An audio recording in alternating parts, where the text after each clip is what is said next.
After being together for 2.5 years, aspiring artist Ben is going through a breakup with his first real girlfriend Susie. She keeps yelling at him, but since he just stands there without reacting, she starts throwing things at him too. Ben is supposed to be concentrating on his last year of college, but he can't stop thinking about the breakup because he doesn't understand why it happened. It doesn't help that he must watch Susie flirt with a new guy during lunch, which makes him wonder if she had been cheating on him. His best friend Sean says he needs a rebound to feel better, but Ben has trouble trusting the advice of a guy who always has terrible luck with women. During art class, he starts drawing a beautiful classmate instead of the model, and the teacher scolds him for it. Living in a student accommodation house means Ben shares the building with 120 people his age, so every night he hears them getting dirty. Tonight he can't sleep, so he decides to call Susie, waking her up. He apologizes to her and asks her to get back together,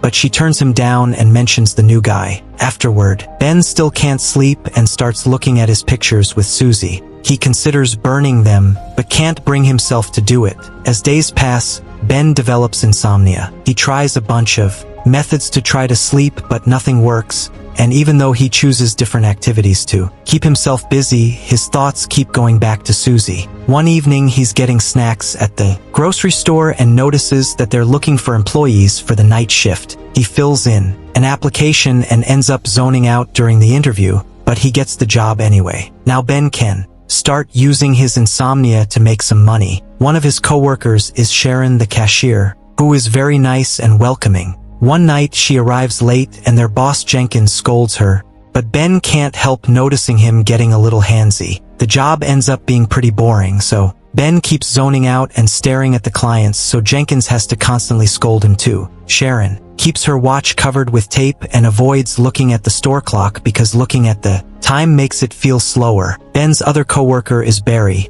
who went viral on the internet once over a silly bicycle video. Since then, he spends his nights at the store on his scooter. Barry and Matt are in charge of the meat section and spend their time making inappropriate jokes with the products. They also play pranks like putting naughty-looking shampoo bottles in women's baskets to see if they buy them to use as dirty toys. One night, when Jenkins isn't around, Matt and Barry try to start a scooter race, only to crash against a ladies' shopping cart. 2 weeks pass and Ben is stuck in the store's boring routine.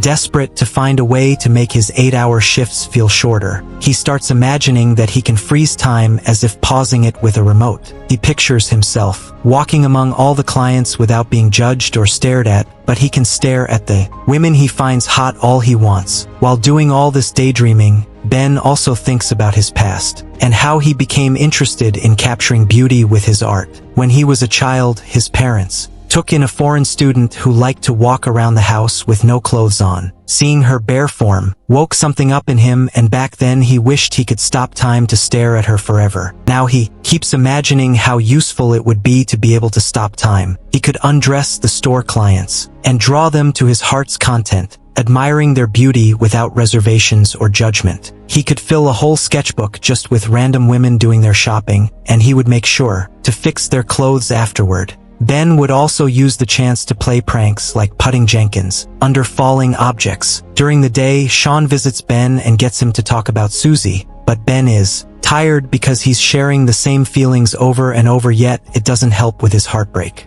Ben and Sean grew up together, and when they were just kids, Sean showed Ben the dirty magazines he found under his parents' bed. This taught Ben a more artistic way of looking at the body and how certain parts looked up close. The boys got wood in their pants from looking at the magazines, so when Sean's mother caught them red-handed, she had thought they were into each other. Sean is a big fan of one-night stands, which he calls having a Natalie. The name comes from a teenage neighbor he knew as a kid who would take money from guys in exchange for showing them her privates. At the store, Ben is victim of Barry and Matt's dumb pranks. The new employee Brian claims he knows martial arts and cleans by using special poses. When the guys mock him for it, Brian just slaps Matt. Ben is slowly developing a crush on Sharon and even shares his food with her while wishing he could freeze the moment forever. One night, Ben is devastated to hear Matt asked Sharon out and she accepted. Matt starts making dirty noises about his plans for the date, so Ben has to walk away. While remembering all the crushes he's had, His first one was a professional runner who he watched at Olympic events.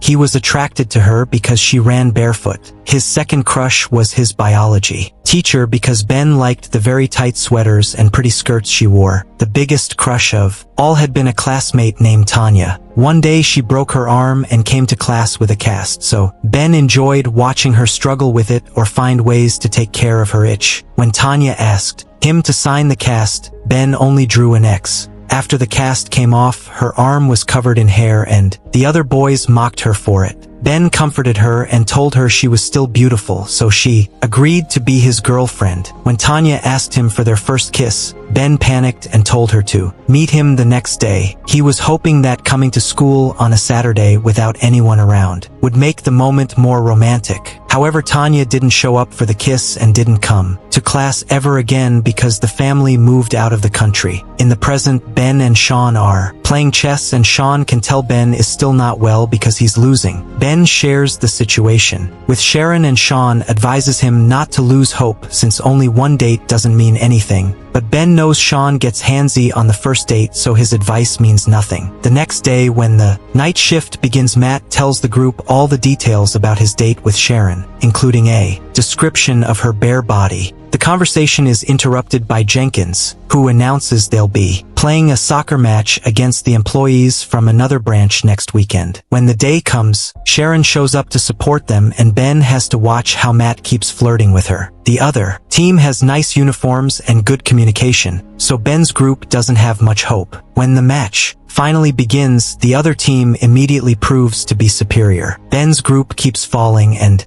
bumping into each other, not to mention Jenkins keeps taking business calls in the middle of the field. Their opponents sometimes play dirty, but the referee doesn't seem to notice and Ben's team has to stop Jenkins from beating him up. Brian is a very bad goalkeeper who somehow manages to make the ball bounce right into his goal area. With 1 minute left, Ben's team is losing 26-0, so Jenkins wants them to at least make one goal before the match ends. According to plan, Ben passes the ball to Jenkins and he kicks it at the goal area, only for the ball to bounce on the metal bar. Matt immediately kicks it and accidentally hits Jenkins' face. Tired of all this clowning, Ben imagines what it would be like to freeze this moment and walk out of the match to avoid the shame. He would stare at Sharon for a second before going for a drink, but the moment would be interrupted by a weird noise. Suddenly a man would run out of the scene, and Ben realizes what a loser he is, that even in his fantasy he can't do things well. Back to the match. Jenkins' nose is heavily bleeding, so he needs a doctor.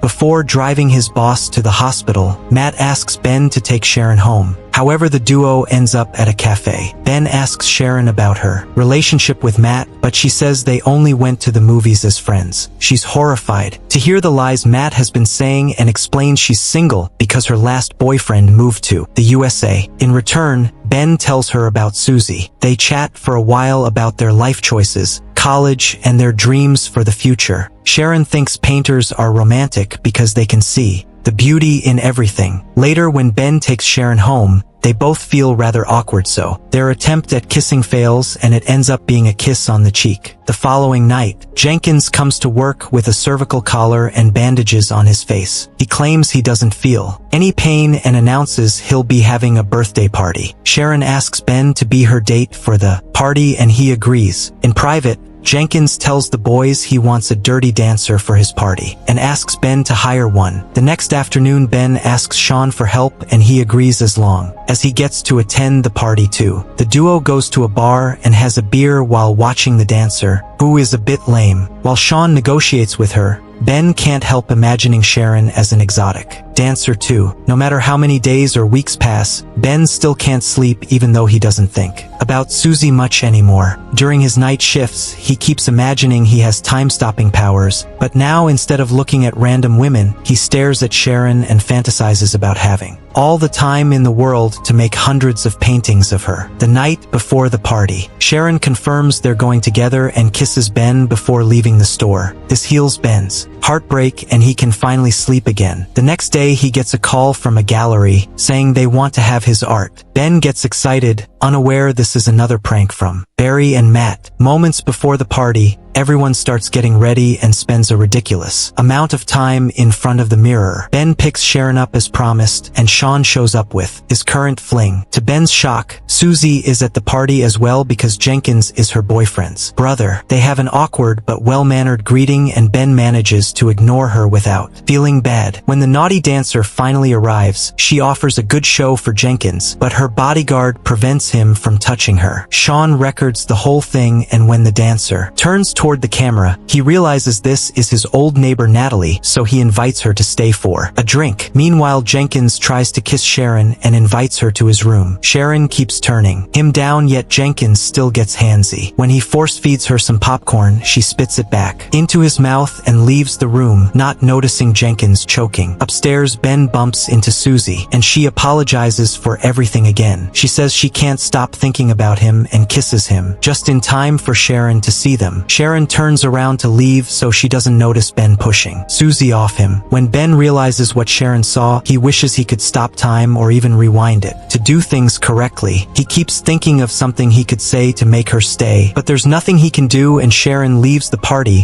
while Barry slides downstairs in a box. Afterward, Ben goes to Sharon's apartment building, but when she hears his voice, she refuses to open the door. Ben waits for another person to come out and sneaks inside to run upstairs to Sharon's apartment. Just like it happened with Susie, he stands there as Sharon yells at him with all the fury of the world. Once again, Ben leaves with a broken heart and nothing to do. The following night, Barry comes to work with a collar because he got hurt during his stunt, and Sharon is nowhere to be seen. When Ben goes home, he discovers he has insomnia again. The next Wednesday, Ben goes to the gallery and discovers it all had been a prank. However, the gallery owner still looks at his work and is very impressed, so this time Ben gets a proper appointment. Sometime later, Sharon gets an invitation to Ben's very own exhibition. The night of the event, Sean gets turned down by yet another girl. Ben is happy to see lots of people admiring his work and even gets a card from a gallery owner in New York, but he only has eyes for Sharon's arrival. She's shocked to discover that most of the paintings are of her looking absolutely stunning. Sharon congratulates